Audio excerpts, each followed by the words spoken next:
All right. Welcome back, everybody, to another episode of the Ideas Exchange presented by InXpress podcast. I am your host, Paul Castleberry. This is a podcast where we're trying to dive into all aspects of business, running a business, owning a business, being an entrepreneur, a franchisor or a franchisee, tech, advertising, marketing, whatever we can throw in to this podcast to discuss, we're doing that. And my guest today comes to us from the other side of the globe, Quinton Mchaffie from Social Places. Quinton, welcome to the show.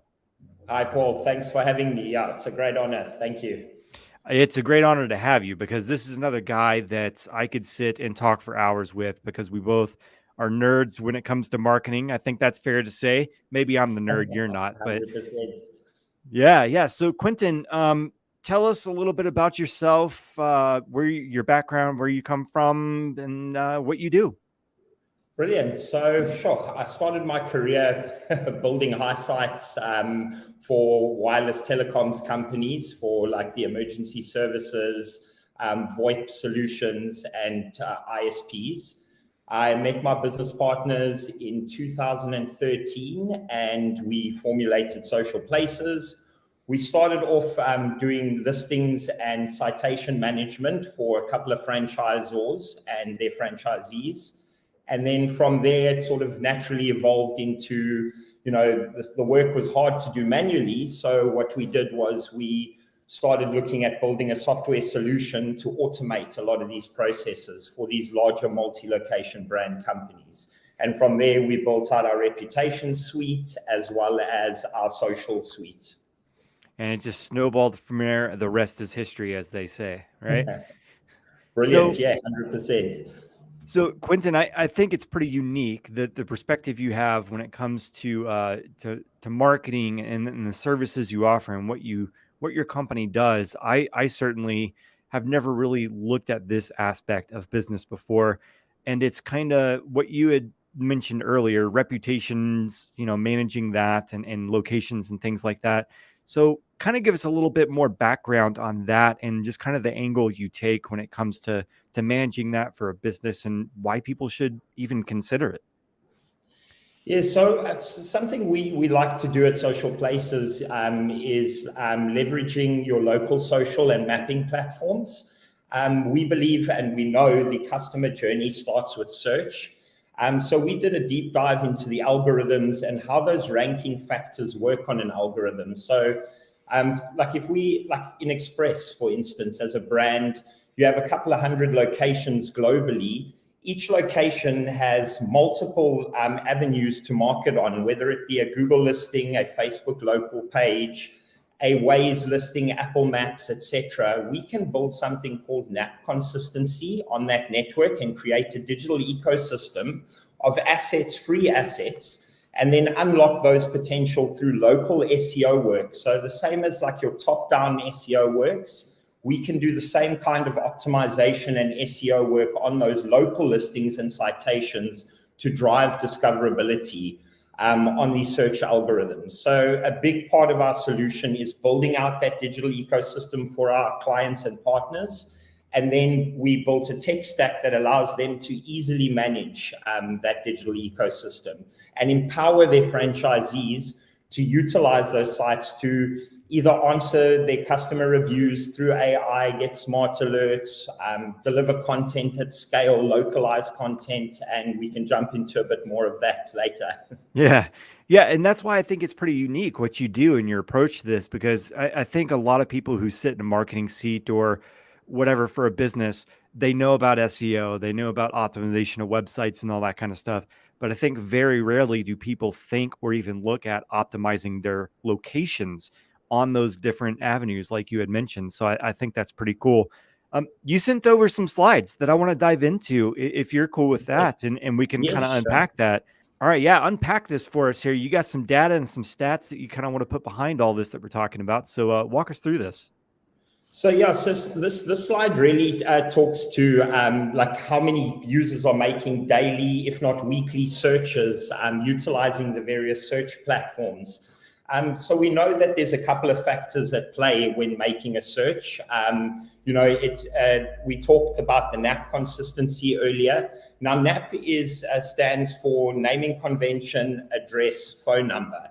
And the more pages or citations that you have the same naming convention, address, and phone number on, you get a relevance score on the algorithm, and you are more likely to come up in these daily, weekly, monthly searches when people are looking for your products and offerings. So that's a big focus at Social Places, is to build out that NAP consistency and optimization. So within these stats, these daily searches that are happening for your products offerings, that your brand has that organic representation there without PPC and budgets being thrown behind it.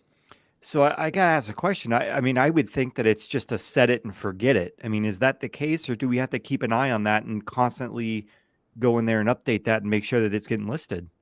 Yeah, so that's a great question. So, I mean, a lot of platforms gamify it. You've got your Google local guides, user suggested edits, where users can actually update trading hours. They can change your phone numbers. If your listings aren't claimed, they can edit a lot of the values within that entity or that digital listing. So my team takes ownership of that for the brand and puts it under like a parent-child architecture on Facebook or within the Google management platform. And then our team does constant SEO work, keyword research. We optimize those listings, custom descriptors. So it's a constant day-to-day, month-to-month work on those listings and that digital ecosystem as a whole. Definitely not a set it and forget it type of a situation. 100%. Let's move on here. So 81.59% of consumers often find incorrect information on business listings. Let's unpack that. Talk to me about this number. Yeah, sure. So these stats are, we do an annual digital landscape survey. We run it in Australia, New Zealand, the US, and South Africa. And these are just some stats from those regions. So 72.2% of users said that they sometimes find incorrect information on listings, 9.3% frequently, 16% never, and then you've got your 1.3% there. But a lot of that 72% figures or stat speaks for itself. That's a lot of users that are often finding incorrect info on these listings when searching, either to get directions to a business or contact the business with a click to call. And that creates frustration for the user, the end user. Yeah. And as a marketer, I'm looking at these numbers and I'm seeing 72.2% sometimes. Yeah, not so bad. But what I would be more concerned with is the 9.39% frequently. Because, it takes that one bad customer to just ruin it, but it takes 10 good, right? So is that kind of the scenario that we're talking about here? Yeah, 100%. And I think the important thing here is, like that, be customer centric. And, like we always say, the user journey starts with search, and when your listings are coming up and they're finding you, we want that customer to have a great experience. Brands will spend, hundreds of thousands, millions of rands on, PPC, TV, radio campaigns, where these customers then see their brand, their products, their offerings. The first thing they do will then go to a search engine and look, how do I get that? Or where do I get that? And that's the next step, right? And then they find this poorly branded Google listing or Facebook local page. And that's the first experience they have with your brand. So it's vitally important to have these things sorted, because that customer journey starts with search. Gotcha. Moving on here, 92.8% of consumers read online reviews, while only 90.6% read business responses to customers. Well, let's dive into that. That one was kind of, that's a little eye-opening.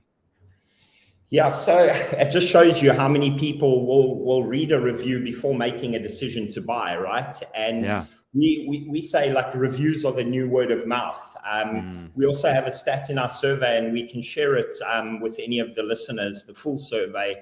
But a lot of users say that they, as I mentioned before, that a review is trusted as a friend's or a peer recommendation, right? And especially brands what we found is brands that are answering their reviews, and even if it's negative reviews, responding and resolving that customer complaint, a lot of those are being read and monitored. So yes, we understand that not every customer will be a happy customer, but what the brand does and how they try win that customer back or resolve that complaint is highly important.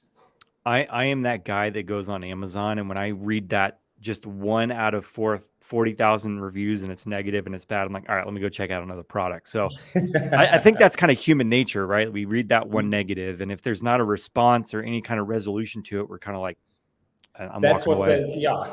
And again, I'm responding. I mean, on the algorithms, there's another factor to it that customer engagement is the second highest driving factor on the search algorithms now. So are brands engaging with their customers via reviews, comments on social media posts, inbox messages? My customers are asking me questions. Am I answering those questions? I get a relevance score on the algorithm based on that engagement, and you are more likely to be fed in search. Building brand reputation as well, your review score, non-branded or categorical searches where people are searching for best this near me, whether it's best breakfast or best pizza. If you have a review score above 4.2, I correct myself, you will come up in those searches. So that's why it's important to build your brand score. We have a lot of strategies that we put in place through our customer journey forms to close the loop on social media reviews and to resolve the complaints quickly, and then get the customer to change that rating possibly, based on the resolution of that complaint. So yeah, a very, very important aspect of our strategy with a lot of our brands. Love it. 78.7% of consumers suggested that positive reviews are more likely to influence their decisions when selecting a business. Kind of what we were talking about, right? But turn it over to you. Unpack this for us. Yeah, so it's also something that we've built. It's a customer journey tool, and it allows brands to have like an offline form of NPS or like a reputation. You have your reputation score, which is your online score, and then you have your like relationship score with your customer, right? Which is all comments and queries kept offline through a web form or a customer journey that you build out to ask them various questions about the brand throughout products, offerings, etc. And what we've done with this is we then, if it's a positive review, we prompt the user to then share that on a social media channel as a testimonial. But if it's negative, we send out smart alerts to the franchisee or their operator, as well as then they have the opportunity to resolve that complaint within 48 hours. If it hasn't been resolved, it escalates it to head office, the customer care department, or whoever needs to deal with it after that. So just a nice way to increase that positive review score, have more positive reviews online, and then also for accountability and action, to take action on those reviews. And I think that's extremely critical, especially in a day and age when we can get something same day delivered to us, right? So it's all about speed and getting on top of it. So love it. 88.5% of consumers trust reviews as much as a personal recommendation. I could not agree more, but over to you. Your thoughts, unpack it. Yeah, it's something we touched on this a little bit earlier, like a lot of people go and look at reviews, especially if they're going to make a purchase like of a substantial nature, book a holiday. Restaurants are very popular, bars, accommodation, and then products, obviously. And what we've done here is not only like increase your positive reviews, right, and build that brand relevancy, but also added an aspect of our tool that our AI categorizes all of the sentiment for our clients and allows them to deep dive into strengths, weaknesses, developmental areas on a provincial, county, state level, as well as a store specific and a brand as a whole. So identifying what the pain points are, what they were talking about in that review, what patterns keep on emerging around those sentiment tags that the AI is tagging through these reviews, and then building a report for the brand and the franchisee on their strengths, weaknesses, and developmental areas. So yeah, and Something cool, you know, a lot of our brands have way more positive reviews than negative reviews. But when you get those negative reviews, we want to understand what went wrong and how we can solve for it. Yeah, I would say push those negative reviews to the top so we can jump on them quick and better the brand, right? Yeah. Absolutely. This one, 80.8% of consumers expect a business to respond to their negative reviews, and 65.2% expect their responses within 24 hours. Exactly what we are touching on, right? Like it's immediate reactions to maybe reactions is a bad way to put that, but yeah, I think just jumping on that immediately. Yeah, Yeah. your thoughts. So again, it's you know, in the age of AI, there are tools. I mean, especially if you think of big brands that have hundreds, if not thousands. Some of the brands we work with, tens of thousands of locations. Each one of those brick and mortar sites might, or franchisees might have 5 review channels that they're receiving reviews on. And what we've done is we've built a tool that allows brands to rapidly respond at scale. So essentially thank the reviewer if it's positive for their review on every single positive review. And if it's negative, as I mentioned, pick out the sentiment and escalate it if it's potentially brand damaging. And then also, like if from a CRM point of view, you can log into the system and all of your reviews have responses that have been already suggested. So you just have to read the response and publish it essentially. And that saves brands time and also gives the customer a response in a timeliest manner. Yeah, and then just bringing it full circle, doing all of that adds to that optimization of that location and And gets you put up in search, right? That's and the customer experience as well. You know, it's incredible when a customer's had a negative experience and within 2 hours a brand has responded to them, you know, and they're engaging and they're trying to resolve. Like that's how you win a customer back. You know, brands that have had reviews on for months and no one's touched it or even looked at it, that's a customer lost. But if you can jump on that complaint within hours of it being left, resolve it, you know, I'd say 80% of the time, you're not going to lose that customer. It would have to be a really difficult person to lose that customer. And that's something, these are some stats from South Africa and the States, and just how people, you know, the time that they expect to be responded to in. A lot of our brands will have an under 10-hour response time. And yeah, you could push it to 4 hours very easily. yeah, and I will take that to another level. I think people are definitely paying attention to that on those response times and seeing like, oh wow, this company responded within, 2-3 hours or even 10, 20 minutes or whatever. Yeah. I know I certainly do that, and I think maybe a lot of other people do that as well. Quinton, we're coming up to the end of our time here. I feel like I can unpack a whole lot more on this topic. I've learned a lot. I think optimizing those locations and that reputation building is extremely important.